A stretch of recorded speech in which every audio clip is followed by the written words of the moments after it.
Some 12 miles west of Istanbul, beyond the outskirts of the city in the flat farm country near the coast, is Yeşilköy International Airport. Every day at noon, Pan American Flight Number 1 arrives from Tehran. It sorts out its incoming and outgoing passengers, then takes off again at 1 to continue its journey to Frankfurt, London, and New York. On October 6, 1970, feeling like an Ian Fleming character, with dark aviator sunglasses over my eyes and my trench coat collar pulled up to my ears, I watched Flight Number 1, a Boeing 707, land on the concrete runway. I pulled the brim of my lucky hat low over my eyes and eased up against the wall near the passenger check-in counter. A short, pudgy man in his mid-30s pushed past me and heaved a suitcase onto the scale. A good-looking, dark-haired girl behind the counter tagged his bag, stamped his ticket, and waved him through to the security checkpoint.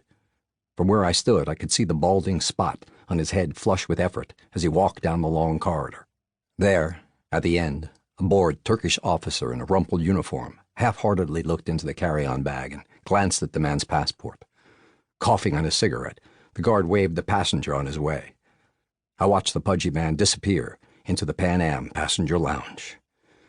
Yes, I assured myself. That's the way. It looks easy. I stepped up to the counter and with the last of my money bought a ticket to New York for the following day. I planned to watch the flight actually depart, but what more was there to see? Did I really need to be that thorough? Security here seemed to be a joke, almost an afterthought. If I hurried into a cab, I could make it back to the pudding shop in time for my date with that English girl I'd met at breakfast. She said she was in Istanbul studying belly dancing. I really didn't care if her story was true. All I wanted was some company before my adventure. That afternoon, that night, tomorrow, all seemed like scenes from a movie.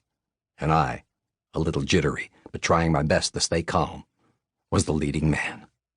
I scrapped the last half hour of my careful plans and jumped into a cab. Pan Am Flight Number 1 could see itself off that day.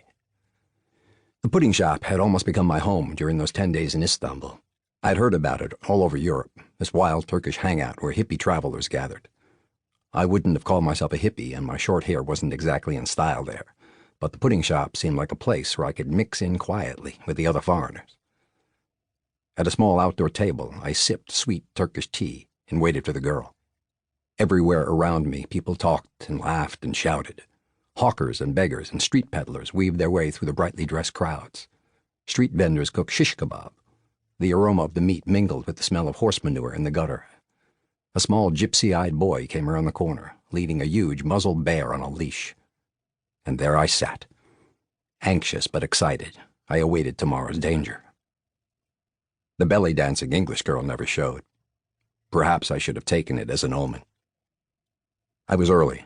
I went into the airport restroom, locked myself into a stall. I lifted my bulky turtleneck sweater. Everything was in place. I tucked the sweater back underneath my corduroy sports jacket and looked at my watch. The moment was approaching. It was time now.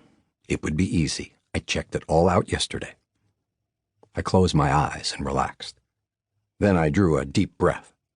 The tightness of the tape around my chest made me wince. Trying to look casual, I walked out of the bathroom. There was no turning back now. The same smiling, dark-haired girl was at the ticket counter. "Good afternoon, Mr. Hayes," she said in accented English as she looked at my ticket. "Have a nice trip. This way, please." She pointed down the same corridor I had watched yesterday. The bored, olive-skinned guard waited at his checkpoint. I tried not to stare at the gun in his holster as I approached. "Passport," he demanded. I pulled it from my jacket pocket and handed it over. He glanced at it for a moment and shoved it back into my hands.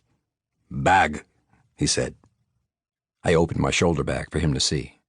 He pushed aside the books and grabbed a white plastic dish. "Nebu," he said, using a Turkish expression I'd heard before. It meant, "What's this?" "It's a frisbee." "Nebu?" A frisbee. You throw it and catch it. It's a game." "Ah." He shoved the frisbee back into the bag and picked up a small yellow ball. "Juggling ball," I explained. He scowled. Then he took a puff on his cigarette, coughed, and narrowed his eyes for an instant. "Ah." He waved me through.